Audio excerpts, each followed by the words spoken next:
Hi, my name is Shola Kaye. I'm a public speaking coach based in London, and my business is called Speak Up Like a Diva and Speak Up and Shine. And I help business owners to speak up, step up, and get new clients using public speaking. And today I'd like to share with you the truth about my TEDx talk. And I know that a lot of people out there, for them, it's their big speaking desire to one day do a TEDx talk, or even more so, more high profile, is to do a TED talk and speak in front of the likes of Bill Gates and Bono and some of the most influential people in the world. Now, about a year, maybe 6 months ago, I had the pleasure of doing a TEDx talk here in London. And I want to share a few of the mistakes that I made when I came to do my talk. And I share it in particular because as a public speaking coach, I should know all of the tricks in the book and how to make sure that I excel at every single speaking opportunity. But I share this with you to help you realize that it's human to make mistakes. It's human to slip up, and things don't always go to plan. Even for somebody who has been on many stages in different continents around the world and has had lots of stage time and opportunities to be in front of people and in front of audiences. So I'm going to share a couple of major slip-ups that I made with my TEDx talk. And fortunately, my talk has still managed to get me other opportunities. I've had some paid corporate speaking gigs as a result of this, and people who have chosen me to come and train as a result of seeing my talk. And I talked about workplace empathy and how people can connect and bond better in the workplace. That was the theme. But I did make a few big slip-ups, and I'm going to share those with you now. Now, the first one was, although I had plenty of time to prepare, I was still making changes to my talk the morning of the presentation, which is, Shola, what are you doing? There's a really silly thing to have done, okay? So I don't know why I did that. I think in the quest to make it perfect and to get it better and better, I didn't have a moment where I was like, right, lockdown, this is it. I'm just going to rehearse this and get this better and better. Instead, I kept searching for new things that I could add to the talk and keep improving it. And I know that you'll hear people say, I had a brainstorm while I was giving the talk, or the morning of, I decided I'd add an extra story. And that can be successful for people. But in my particular case, I think it by sort of not having this moment where I just locked the presentation down and said, right, let's work with this, let's make this really as polished as I can, and sort of kept the door open to new content. The problem was it kind of destabilized me. So when I was making that presentation, instead of just being there with the audience and being fully present to them and just in the moment, my mind was still racing, like, okay, the bit I came up with this morning, okay, I'll say it now. And the piece from last week, okay, I should leave that. And as a result, I wasn't as comfortable making that presentation as I frequently am during the presentations that I've made many a time or rehearsed over and over again. So that was the first mistake, I guess, that I made. Now, the second one was also in terms of the planning of the presentation. The second one was that I often advocate to my clients that they have something called a through line, or a sort of a phrase that's repeated throughout the presentation that people can use as kind of a hook. So if they go home and they remember only one thing about that presentation, it's that through line or the hook, or sometimes it's called a foundational phrase. Now, in my early days of rehearsing the presentation, I did have a foundational phrase, and I, used it at least 5 or 6 times throughout the presentation. But the problem was I went to see a speaking coach, and she said to me, that phrase, it sounds a bit too clever. Why don't you get rid of it? I don't think it really works. So I did get rid of it, but the problem was I didn't replace it with something else. And that was my second mistake. I took something away, but to my mind, it left a little bit of not so much a hole in the presentation, but there wasn't the same glue there that bound all the ideas together. So it felt like it was a bit sort of disjointed, like a sort of fragments of ideas and stories and bits and pieces, but they didn't kind of hang together and sit together just right, because they didn't have this foundational phrase going through the presentation that linked all those pieces and made them fit sort of seamlessly together, with a really sort of smooth movement from beginning to end. So that was my second mistake. So I took something away, didn't replace it with something better. Now the third mistake was that I didn't follow instructions. And what do I mean by that? Well, when we were given some information about how the day would run and the best items to wear and what not to wear, the instructions clearly said, don't wear dangly earrings, because they can affect the microphone and they can sort of tap against the microphone. So I did make note of that, and I thought, well, I've got some earrings I want to wear that day. I'll take them along and I'll wear them for the rehearsal and see what happens. And if it's fine during the rehearsal, then I can wear them during the actual talk. So I took these earrings along, and I mean, if you've seen any of my videos, I'm not a particularly sort of vain person, or, you know, I'm not massively into clothes and fashion, but I think since I was a tiny baby, my mum has always said, oh, why don't you put earrings on? And I don't have them today, but it's just been in my nature for years and years to wear earrings. So this day was no different. Anyway, took some earrings along. I wore them during the rehearsal, and everything was fine.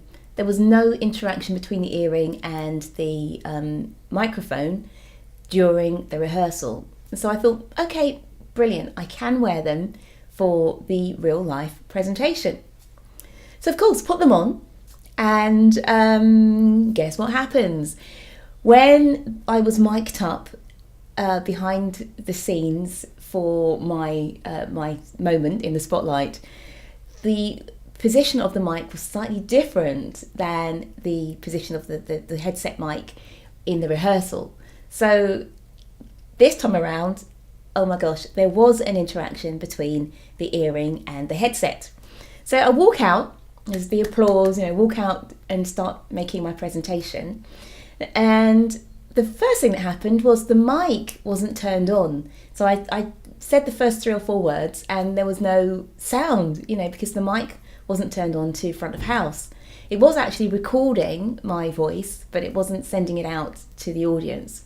So I said the first 3 or 4 words, nothing. And I had this sort of, the show must go on, we must continue, let's keep going, whatever happens. So instead of stopping and starting again, making sure the mic was on, just stopping, waiting for that, and then start from the beginning, I think because of all my years as a professional singer, actually got in my way on this occasion. And as a singer, if the music starts, you just got to sing. You can't wait, band, hold on a sec, or turn off the track, I'm going to start again. You can't necessarily do that. You just get on with it. And if you're performing for an hour, 20 minutes, 90 minutes, it doesn't matter if the audience lose a few words, right? It's okay. You just carry on and you'll catch it back up. Now, it's different when you're giving a speech, because especially at the beginning of a speech, the few words that you might say at the very beginning are particularly important because they help to set up all the information that's coming next.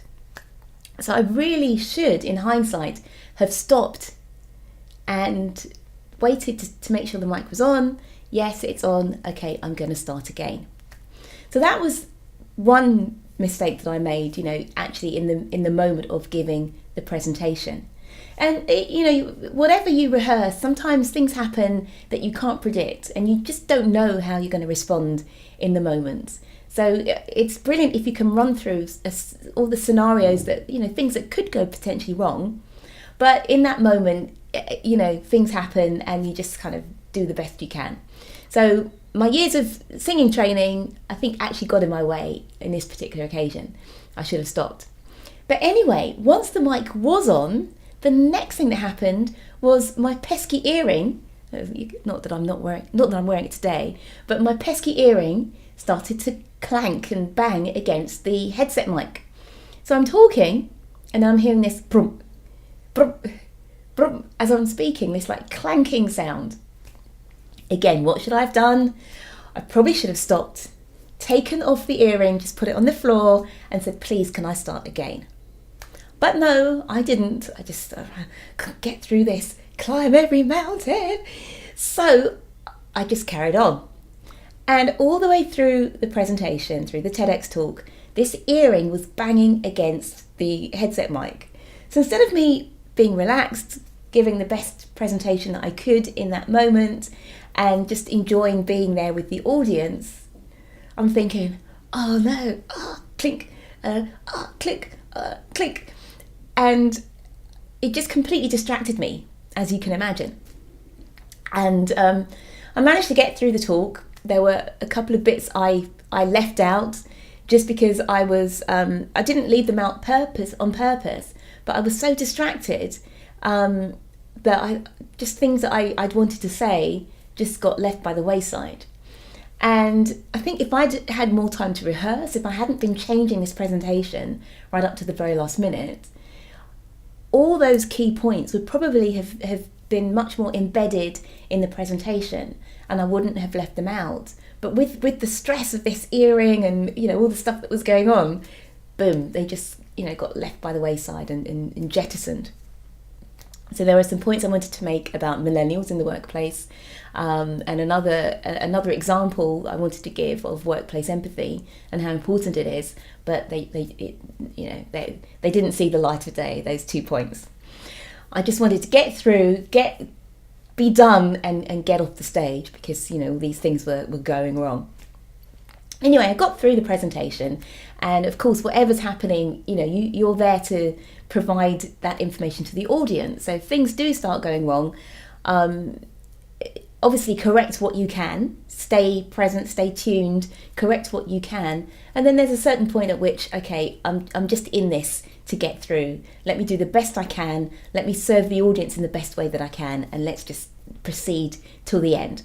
So managed to make it through till the end of the presentation, and got off stage. Okay, thank goodness it's over. But the next thing, of course, is that when you make a TEDx or a TED, it's not just about the audience in the room. These presentations are recorded and they're loaded onto the TEDx or the TED website. So when I heard back my version of my presentation, of course, there was this continual clank, clank, clank.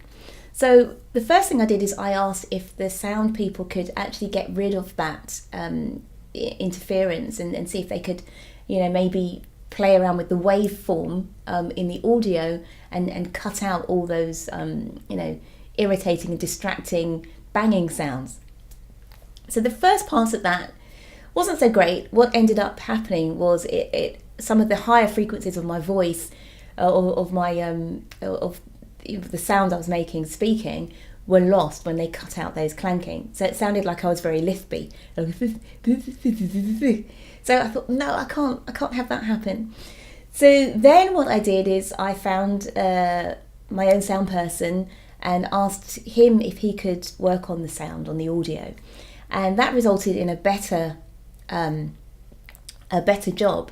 But in the meantime, the first video had gone up onto the TEDx website, and there were some nice positive comments, an initial surge of views because the video was fresh and new and had gone up. But then in the bid to try and improve the audio, once I had a better version of the audio, I asked the organisers if they would kindly resubmit the video to the TEDx website, which they kindly did, and TEDx, they accepted the new video, but the problem was they couldn't keep all the same comments. So all the comments that I had and all the sort of positive comments and the initial views basically got wiped away. And so it just looked like the video, had no views, basically, which, was a bit of a blow to my ego, but, the wider scheme of things, what does it matter? At least it's up there. That's my sort of litany of things that went wrong during my TEDx presentation.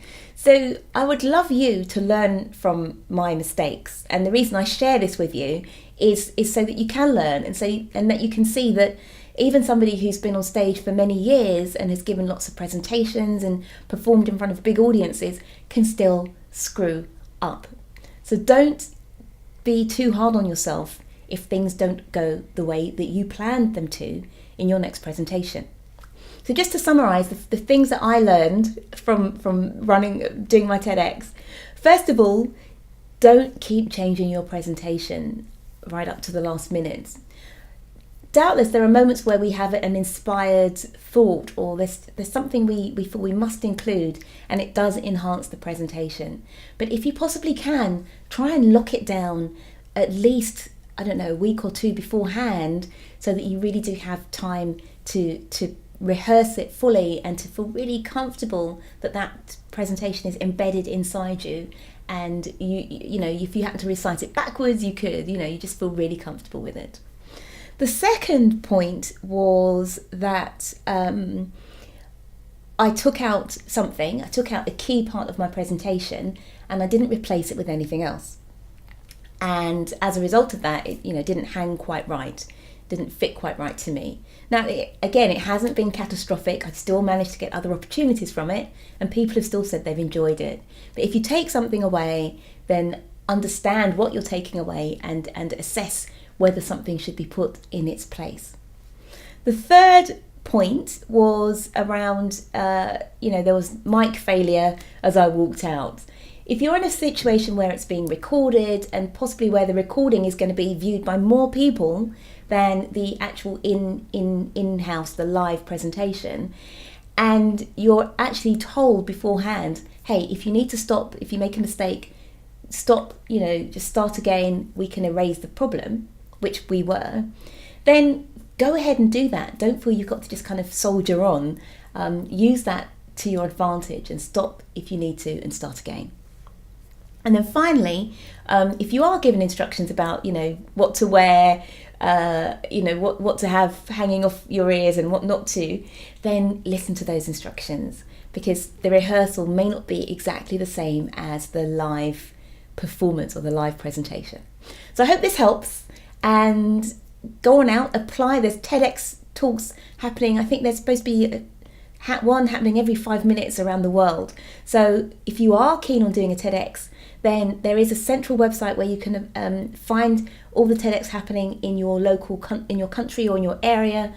Have a go, apply, and I hope that you get to do all the presentations that you love, whether it's TEDx, whether it's a presentation to your local business group, whatever it may be. Good luck out there, and learn from my mistakes. Don't do what I did. Take care. Bye.